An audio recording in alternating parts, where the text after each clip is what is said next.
4 eggs? Mm-hmm. Cool. Can we cut it right here and just go to bed? Today's video is sponsored by Skillshare. Hi flower friends, it's Nicole from Flower Hill Farm, and today's video is mostly about Sunflower Steve, but I wanted to bring you guys a couple of quick updates from here on the farm. First of all, the Piracy update. So I had someone steal a whole bunch of Flower Hill Farm photos and create a fake Flower Hill Farm page, and they were trying to dupe people into this scam. They were basically scamming people with fake contests and trying to get them to click links. Several hundred of you reported the page to Facebook and said that it was copying me. I reported the page to Facebook and said, it's copying me, it's imitating me. Pretending to be somebody else is the actual thing that you click when you're reporting to Facebook. Anyway, Facebook said that it did not go against their community standards. But, so then they have a different option for when this happens, and it's to file a copyright infringement claim. And that was what did the trick. Within about 3 hours, I received an email from Facebook saying that my copyright infringement claim had been approved and that fake page was disabled. So about an hour after I posted that video, the page was gone. So a lot of you guys were looking for it and couldn't find it. That's why. The copyright infringement claim was the trick. That's what made it disappear. So that issue at least has been resolved. Yay! I hope none of you clicked on the links, and I'm sorry if you did. It wasn't me. The other update was about the peonies. So remember, I had picked the peonies a little bit before marshmallow stage and I wanted to hold them in my cooler for my CSA customers. That was successful. I took out about 75% of the peonies out of the refrigerator and I sold them to the general public, and I fulfilled my CSAs this week, and it was successful. All but one opened back up. So now we're gonna head over to Sunflower Steve. Sunflower Steve is a flower farmer in Wisconsin. He's been doing this for more than 20 years. He developed an amazing new sunflower variety, and he's been a part of my videos for a while now. He wanted to give you guys an update. He was planning on doing an in-depth video on lilac harvesting and stuff like that, but Mother Nature kind of calls the shots around here, if you haven't noticed that. So he's gonna bring you an update and a bunch of other things going around in his farm. He's actually planting dahlias for the first time, very excited, and some other things going on that I think you guys would find interesting. So in an update on the sunflower planting that we watched a couple weeks ago, he has a tour of that field as well, along with the other succession plantings that he's done so far. Steve wanted me to tell you guys that he apologizes for the sleepiness that you're about to see. He filmed a little bit of this video. Well, like I told you guys previously, he's been putting in 20-hour days. That's no joke. He is exhausted. It's a very, very, very busy season for him. And so he said he was basically falling asleep while he was talking to the camera. So Steve just texted me. He said, it's a tale of two Steves. There's Sleepy Steve and then there's Energetic Steve. And you'll see both of them in the following clip. Anyway, so I'm gonna let Sunflower Steve take over for the rest of the video. And thank you guys, and we'll see you soon. Just gonna give a quick farm update. This spring has been crazy. We started out super cold, super dry, had a few warm days in April where the lilacs started pushing out early, had 4 super cold nights in May that damaged all the flowers I didn't know about at the time. We should have had about 2,000 bunches of lilacs. I had so much damage, we had a whopping 138 bunches. Planting went slow in the beginning because it was cold. The peonies, it's been crazy. The first 13 days of June, we've had 10 days in the 90s, 5 of those over 95. We normally only have 13 days during the whole summer over 90. Our average nighttime low is 56. The average daytime high is supposed to be 76. Our nighttime lows were low 80s, high 70s, so the peonies were blooming all night long. We missed several varieties. We couldn't literally bunch in the barn because what we normally do is we normally cut the peonies from like 4:45 in the morning till 7 or 8, and then put them in the cooler, and then we go cut Baptisia. We missed the entire Baptisia crop. It does not like to be cut when it's hot. By 8:30 or 9 every morning, it was already 80 something. So we couldn't cut the Baptisias. We could have started cutting the Baptisias and skipped the peonies, but bang for the buck, the peonies are hands down a much better flower for selling, to be honest with you. So when we actually, I'll see if I shot a little video. I don't know if I actually saved it. My guys were bunching in the cooler at 36 and 38 degrees for hours on end because they couldn't bunch out in the barn at night. supposed to be 56 to 58 degrees at night. It's 78 or 80 degrees. You can't bunch peonies when it's that warm. They're just going to keep opening up. I've never run into this before in my entire flower growing career. So it's just been a crazy, crazy spring. We're getting shy on water. That's getting a little concerning. I'm blessed with incredibly good soil here. Somebody asked after one of the YouTube videos, how do I water it all? I don't. Mother Nature does it all. I go to church every Sunday and I pray. And I'm not kidding. I am fortunate with really, really good soil. I will show you some video of that. It holds soil really well. If we do get a good rain, it'll hold 3-4 weeks without another rain. That's how good our soil is. So that being said, we're going to take in a quick tour. There's a little bit of my daughter and I checking on the dahlias, checking on the kestrels, a couple other things I'm growing, and then all the sunflower fields. So we'll go to that now, and I'll come back and wrap it up at the end through the beauty of editing. So here we go to the fields. Morning, guys. Just going to give you a quick farm tour update. I got to go to a meeting this morning. That's why I'm all dressed up. It's been a pretty good year so far. Had a major disaster with the lilacs, virtually no harvest. Baptisia, almost no harvest. It's been crazy stupid cold with no rain for the first 3 weeks of the growing season, and we had about 1 day of normalcy, and then we had 13 days of absolutely crazy stupid hot and no rain. I'm talking 5 days 95 plus when our average high is like 76. Anyway, for the most part, things are growing good. I did notice a lot of things look a little more stunted, I think from the lack of rain and coolness of the soil, and but that's fine, just be easier to pick the seeds. So we'll take a little quick tour of the farm, so let's get to it. Before we get to the fields, let's take a look at my daughter Bethany and I planting our first dahlia tubers ever. Hi guys! So Beth and I got run out of the field the other night because the sirens went off and a big bad storm went just east of us, so we didn't get to do our post-dahlia wrap-up. So Bethany and I will be following the dahlia patch, which we've never grown before, and taking it through it step by step. The pinching and the cutting and all that stuff, so it'll be an experience for both of us, right? Mm-hmm. So we also came out to Pride Rock because I wanted to show you, down here we have a kestrel box where the North American kestrel nests every year. And North American kestrel is the smallest falcon in North America. So we're just going to go down and check and see if they're on eggs yet or if there's chicks or whatever. So come on along with us. We'll go down there. Let's go. Kestrels like to nest in holes in trees, cavities in trees. So we put this box up. 4 eggs. 4 eggs? Mm-hmm. Cool. Yep, there's the 4 eggs. One of them looks a lot lighter than the other 3. Yeah. Cool. All right, so we'll give an update on the kestrels too as they hatch and grow and fledge. What are we doing, Beth? Checking the kestrels. Checking the kestrel box. Last time we heard there was 4 eggs.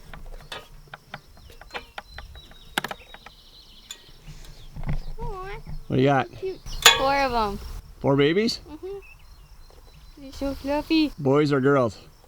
I don't know. I can't tell really. Look at, they have a little dark gray on their wings. They're boys. If they're just brown on their wings, they're girls. Looks like there's 2 boys then. 2 boys and 2 girls? Yeah. Cute. Aw, they're so fluffy. What? They're so fluffy. Yeah, they are fluffy. Hey guys. There they are. Little fluffy little guys. Yeah, that looks like a girl. That's a girl. That's a boy. Looks like a boy too. They're so cute and fluffy. Cute. All right, successful hatch this year on the kestrels. Oh my gosh, look how much they've grown in 6 days. Aren't they cute? Oh my gosh, I was wrong. There's 1, 2, 3, 4. They're all boys. 4 boys. The boys have that bluish gray on the wings. But aren't they cute? North American kestrels. Little cute little boys. Wow. Don't be concerned with our interactions with the kestrels. I am a licensed master falconer, and I have been handling and training birds of prey since I was 10 years old. Okay, let's get back to the fields. So I'm really happy with this field, you guys. This is the burgundy lemon fleck. It is a little shorter than I think it should be, but it's actually taller than the ones out in the big fields were, the soil's been amended for years growing zinnias, so they really have grown well in here. It's a little lower, it holds nice moisture, it's protected by the elements. Anyway, this is 35 days out of the ground. It took 11 days to come out of the ground, I think because the soil was so cold right after I planted it. But it looks fantastic. Very little problems. I did have some cutworm. Probably lost less than 1% on the cutworm, but I do want to show you something. Look at that. 35 days out of the ground, I got petals. And the crazy thing is, I've got some, like this one right here. That is a Pro Cut White Knight. So I know that's like a 50 to 55 day flower. That happened to be in the planter. Accidentally, I had about 20 of them here that were still stuck in the planter from last year. And it's ahead of that. So that's pretty impressive. We'll be flagging that one no matter what color it is. Right, so on my way out to the field, I forgot I was going to show you this. This is the Pro Cut White Knight. I threw about 1,000 of these in that I had left over from last year because I was going to do a little how-to on how to tint flowers up later. So those are some Pro Cut White Knights. And then I wanted to show you this. This was a bag of seed I had. It said almost black on it from last year. I had about 500 seeds. And I planted this whole thing, and it just goes to show you that at 3 rows that, there's 500 seeds that had nuts in them. I only had 48 come up. You can see there's one there and 2 there. So if this is something, it's going to be quite a while before it's mass produced. And this right here, this is the only thing I grow that we eat. For Mother's Day, I told my wife I would plant her sweet corn, 2 different varieties. This is called Sugar Buns from Johnny's, and this is a peaches and cream one. Anyway, I told her I would plant it, tend it, grow it, and pick it for her for Mother's Day. So that's my wife's Mother's Day gift. All right, let's get out to the field. All right, so this is the same view from the sunflower planting video. On the right, we have the second half of planting number 1. Planting number 1's way down there on the end again. I can show you that in a second. But you remember on the left here, I had accidentally flipped off the air on my planter, so that ground was going to go unused this year, and it kept bugging me every time I walked by it. So I went and grabbed I don't have a lot of them, the autumn colored doubles, but I tilled it and planted it again. I had great germination. It's coming up really good, and it's only about 50 yards away from the lemon fleck field, but it's planted a month later, so there'll be no cross-pollination. Anyway, I just couldn't handle it sitting there idle, so I had to plant it. It looks like it came up really well. So over here, guys, this is the planting I did for you guys. Holy cow, is that bright. This is the planting I did for you guys to show you so you can see. It's pretty good. It's up to my knees already, so it's looking pretty darn good. My guys really hit it hard with the wheel hose. It's virtually weed free. It looks fantastic. So we'll keep following this along. Oh look, Minnie got one to get the shot again. You're always in the shot, aren't you, kitty? Anyway, this is planting number 2.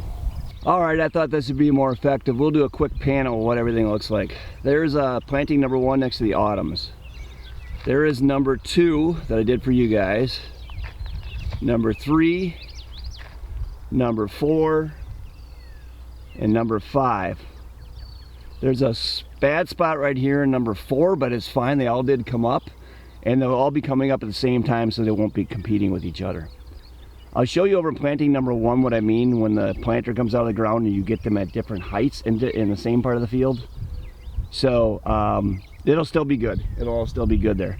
All right, so those are our plantings 1, 2, 3, 4, and 5.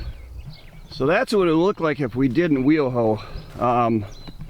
I purposely have the guys leave the weeds in the middle here. I'll keep mowing them with my mower so they don't go to seed, but when we collect the sunflowers in the morning, a lot of times they're full of a lot of dew. And we cut them all and set them down first and pick them all up at once. So if we set them down, set a wet sunflower down on the dirt, it's going to get all muddy. So I purposely leave the weeds here in the middle so we can lay the heads down on something green that won't have mud on it. Keep them clean. Okay guys, so here's planting number 1. I had an issue in this one row. I must not have tilled the tire track quite as good, and the planter went up and down for a little bit, so you get seeds at different heights, so they germinate at different times. And to have just one row is not a big deal. So you can see here it dipped down for a second and it went back to normal height, and then it dips down back to normal height, And then here it goes really far down. I got a whole bunch of plants that are short, and then it comes back up to these guys, and it goes down again here. So that's what I was talking about. Again, it's not a huge problem. It's only in this one row. If the whole field would have been like that, it would have been a huge problem. All right, guys. So I'm out here now, and the first planting I did a total mix of flowers, the doubles. And I can see now that cold, dry weather we had early on. These are planted almost a month after the lemon flex, and they're way ahead of where they were at the same time. So I gotta imagine these flowers are gonna be, you know, 5 or 6 foot tall when they get fully blooming. So we'll come back and see if I'm right. But the field looks great. I had great germination. This is gonna have every imaginable color, size, shape, bloom time on it. So we'll come back and look at this maybe, I don't know, 45, 50 days and see what it looks like. There are a couple in here I want to show you. All right, so what I wanted to show you in here, see these white flags? Out in this whole field, there was 58 little cotyledons that came up, the dicotyledons, and they were purple. They looked like that purple basil. There's 58 of them out in here. I'm curious to see if they all look the same, if maybe they all came from the same parent plant. And you know, obviously they get mixed up as I clean them. So anyway, this field looks fantastic. So this field was an absolute disaster to start. I've got this nutsedge. This is nutsedge. It literally grows like sod. It gets so thick. I don't know where it came from. This bad, I've never ever seen it bad. It's like 90% of this field. My guys wheel hoed this field 6 times. After the 3rd time, we actually hand hoed in between each plant best we could, just so that they could get above the sedge and outcompete them for sun, which we're at that point now. There's nothing I can do to eradicate it other than next year I will idle the field and I'll till it pretty much every week. Keep bringing them up, let them dry out in the sun and die, and keep doing that to them. The babies, their parents, the grandparents, every single sedge that's in here, I'm going to kill it. Anyway, it does look good. I think it's going to bloom at about maybe only 3.5 or 4 feet tall, because even though we've eliminated the sun competition, it's competing for moisture right now. And so they're still going to do well. They're still going to bloom. They're just going to be awfully short. I'm actually going to have my guys come in here today with the weed whackers and take them down, just so they can't, you know, they won't be absorbing so much water. I mean, look at this stuff. It's horrible. It's absolutely horrible. All right, so that is the gold with burgundy double. We are now at the last part of our tour. This is a planting I did of another mix. It's about 3 weeks later than the last one. I just did that so it'd be easier to harvest, so they aren't all coming in at the same time. Plus they're on opposite parts of my property that would hedge bets against bad weather. These are pretty well protected between, those are my winterberry reds and my winterberry afterglows. I'll show you to those to you this winter. And so this is the last one. Looks really good. It's a brand new field. I just turned it over. It has tons of debris and organic matter in it, so there's no wheel hole in this one. I tilled it twice. I had my friend George hit it once with a digger, and then I tilled it 3 more times to tear it up and get rid of any weed seeds. And so far it looks like it's outcompeting everything. You can see where I didn't till the last time before I planted, how bad the weeds are. So we'll check back on this one too. We're gonna head back to the porch and do a wrap up later. I gotta get to my meeting, but we'll end this on the porch later. So hopefully in the next video I'll actually have some things that are blooming I can show you. Like I say, I'm sorry I didn't do a lilac video or a baptisia or a peony video, because lilacs were just depressing, and run around and show you all kinds of dead things. That wouldn't have been any fun. Baptisias, just I didn't get to it, too busy doing things. And then the same thing with the peonies. It was just a mad rush to get stuff in and get it cool. And oh, and in there my delivery van died too, so I had to go to Enterprise rent a van to deliver all the, I had all this product in the cooler, then I couldn't even deliver it, so I had to go rent a van for 2 weeks.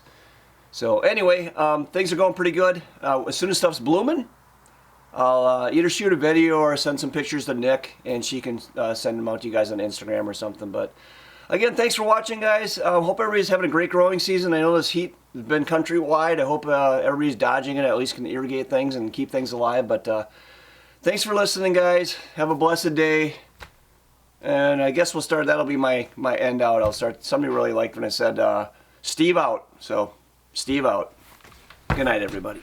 Okay, now I want to tell you about the sponsor of today's video. It's Skillshare. Skillshare is an online learning community with thousands of inspiring classes for creators like you. They have classes on gardening, photography, and thousands more. This week, as you know, I started planting out my lavender, and one of the things I hope to use it for is dried products. I was so excited to find this class on using resin to create gifts like coasters and more. It's called DIY Resin and Dried Flowers with Tiffany Egbert. The class was short and informative, exactly what I needed during this insanely busy time on the farm. Skillshare is curated specifically for learning, meaning there are no ads. The first 1,000 of my subscribers to click the link in the description below will get a free trial of premium membership so you can explore your creativity. After your free trial, a premium membership is less than $10 a month. Now go learn. Hi everybody, how's it going? Like you can answer me back. Anyway, I'm gonna sneeze. I gotta shut it off, holy cow. And then all of a sudden it goes way down here. And then it goes back up. And then whoop, it goes, did I just do whoop? I did. Through the beauty of editing, I'll be shooting both the intro and the extra and the wrap up at the same time. Should we do that over? I think we should. You have very bad breath. I did lose about 40 feet. Hey, you're interrupting the video here. Great. We'll do that over. That was like the best intro I've had. Bug in the... swallowed a bug. Oh, that was gross. Thanks again for listening. Hope you guys find this interesting. You know, it's just what I do for a living, and I don't know. I guess some people think it's interesting, but I'm gonna reshoot this because I'm just starting to ramble, and the camera's starting to look like a big eyeball. I'm so tired. I'm gonna wake up tomorrow for the first time after the birds, like in 3 weeks. So they'll hear me get up instead of me hearing them get up. Is that how I say it? How I say it? Whatever. Can we cut it right here and just go to bed?